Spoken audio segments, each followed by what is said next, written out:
Following crisis communication case study focuses on Sony Pictures Entertainment Company recent PR crisis. The case study is broken up into 5 parts. Part 1 discusses the background information of Sony.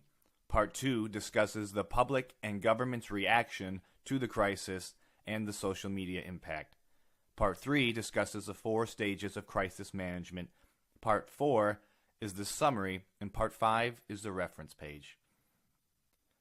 Sony Picture Entertainment is a subsidiary of Sony Entertainment Inc., a subsidiary of Tokyo-based Sony Corporation.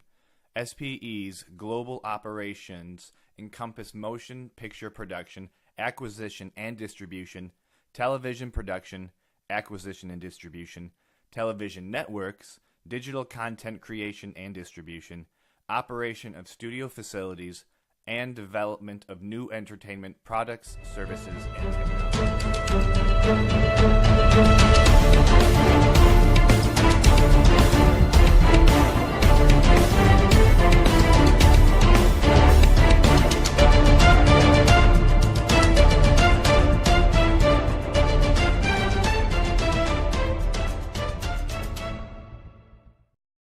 On November 24th, 2014, a month before the interview was supposed to be released into theaters, cyber terrorists attacked Sony's database. Over 100 terabytes of personal information were taken, including the names of employees and affiliates of Sony, personal addresses, social security numbers, passport ID numbers, embarrassing emails between top executives and film producers, top employees' pay rates, and much more. They then used wiper malware to essentially destroy Sony's internal systems.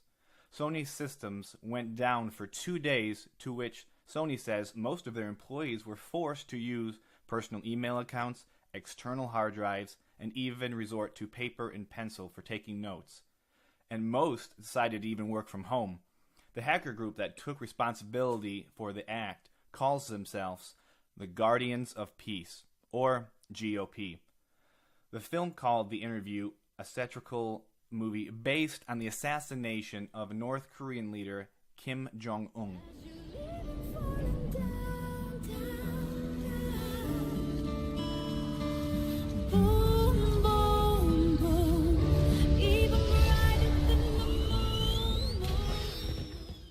The Interview was the reason why the Guardians of Peace hacked Sony in the first place. They said, "Stop immediately showing the movie of terrorism which can break the regional peace and cause the war." They believed that showing The Interview would cause large international issues among several countries. The Guardians of Peace continued to threaten Sony and any movie theater that would be willing to show the movie with an attack having ramifications larger than 9/11. The hacker group stated that, "We've obtained all of your internal data, including your secrets and top secrets. If the studio didn't obey the hackers, they threatened to release the data to the world." Additionally, Anonymous, one of the most renowned hacking groups in the entire world, threatened Sony that if they did not show the movie, that they would launch further attacks on them as they have done in the past. So you have one hacker group stating that if you don't stop the film being released to the American public and to the world, we will attack your country greater than it was in 9/11. And then you have another hacking group called Anonymous saying that if they didn't release it, that they would hack Sony again as they did in the past. Sony was truly caught in an incredible crisis, not only involving their company, but potentially the welfare of the entire United States and possibly the world. Many people didn't want to immediately point fingers at North Korea, so they blamed it on several situations, such as a small group of hackers, or disgruntled employees from layoffs earlier that year, or a large hacker group, North Korea, or all of the above. Upon the FBI's investigation further into the matter, they found traces of code associated with IP addresses and malware relating to past attacks from North Korea.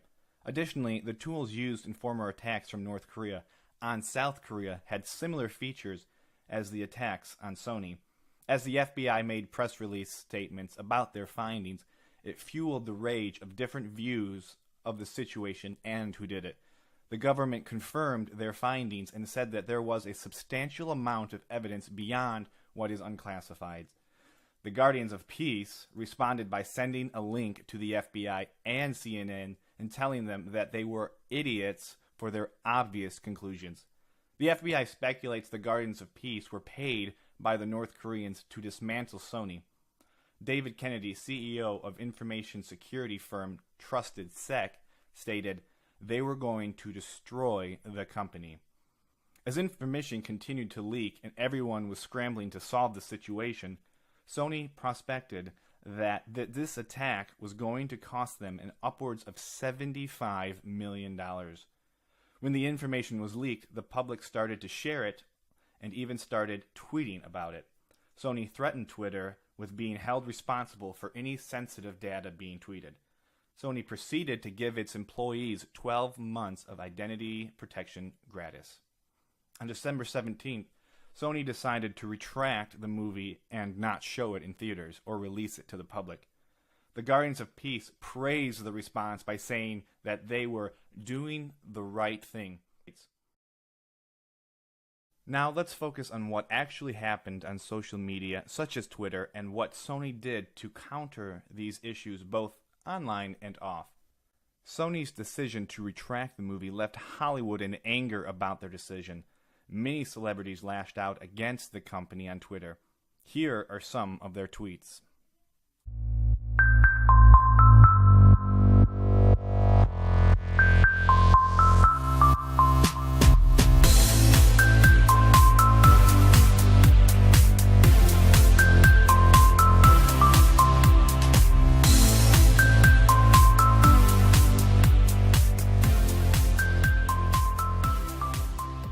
Additionally, some of the emails that were hacked from Sony had some pretty negative content in them.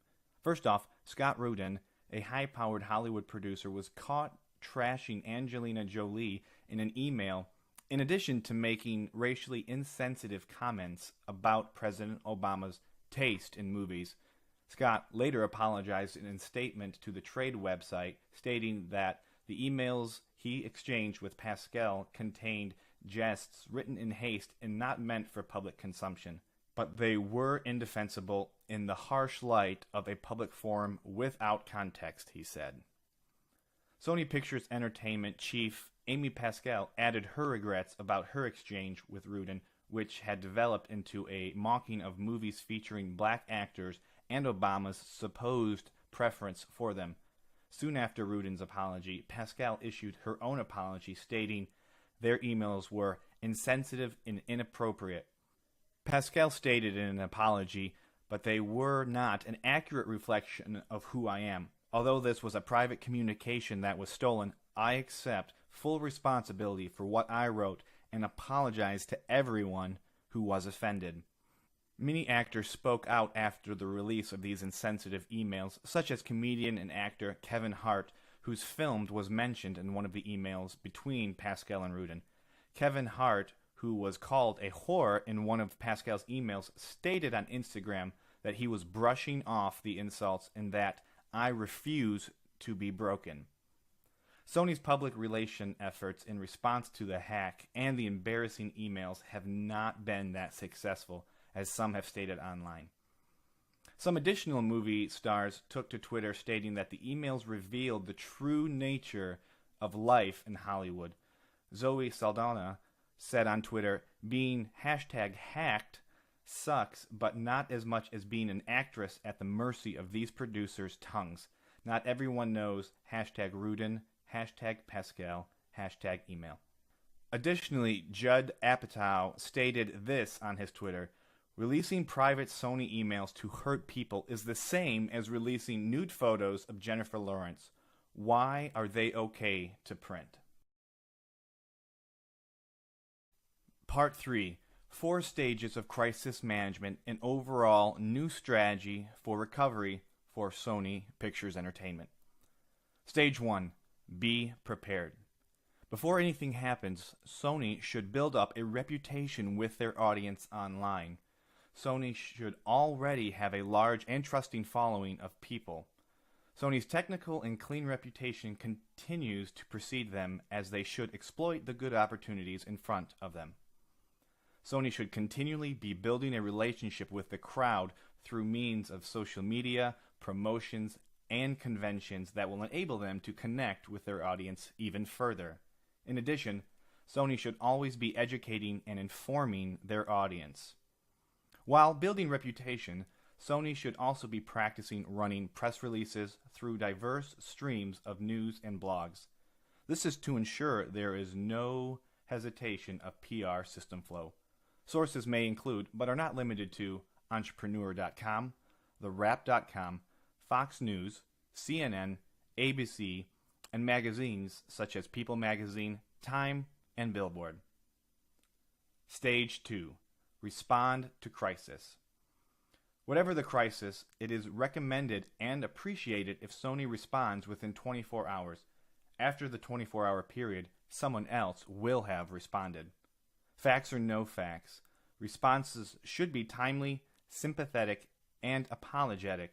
Responses may be, in short, "We are aware of the situation and are working towards a solution. We apologize for the inconvenience, and when more information is available, we will not hesitate to inform you. Additionally, if anyone has any information that they can provide to us, we are eager and ready to listen. We will have a resolution as soon as possible. Thank you for your patience." Responses should also have an explanation for the event. Stage 3. Maintain communication and damage. While actually working towards a solution, Sony needs to help the public understand what risks are at stake and why certain decisions are being made. Sony should list the options and provide as much information to the public as possible. They cannot be afraid to ask for help. By speaking about the situation and the limited option, Sony will gain support. They should also listen to what supporters are saying. Help can come from just about anywhere. Maintain open communication between the company and the audience. Maintain employees. At this point, the public is not as panicked as Sony is. It is important to keep employees calm, encourage professionalism, and reward those employees who rise up and take initiative. Stage 4. Recovering and gaining ground. Sony should admit its faults. Even if it wasn't their fault, taking responsibility for every situation is appreciated by everyone. Thank the public for their patience and help, and express gratitude and relief in the overcoming of the situation. Gain their trust back. Speak about how this event has made Sony stronger and what Sony will do to prevent this in the future. Listen to the public. At this point, social media should be booming with people's opinions.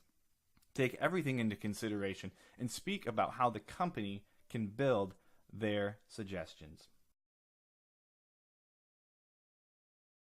In summary, we have gone through and reviewed who Sony Pictures Entertainment is as a company, as well as the very real crisis that they faced just this past year.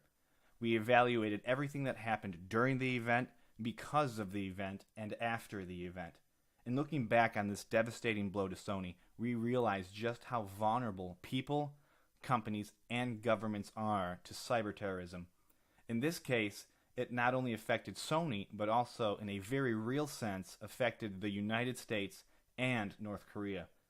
This is a very rare crisis between a business, a government, and the personal agenda and interests of all those associated with the incident. Sony did what they thought was best in light of the overwhelming odds, but the people of America spoke out against them and their decision to cancel the release of the film. This just goes to show everyone the power of the internet and social media and what it can do and just how influential it really is.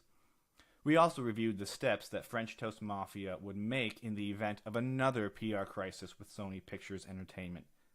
The 4-step process that was developed by French Toast Mafia was to help establish a positive resolution for the company in any PR crisis in the future. Thank you for taking the time to review this video, and with all of us here at French Toast Mafia, we would like to wish you a warm thank you from each and every one of us.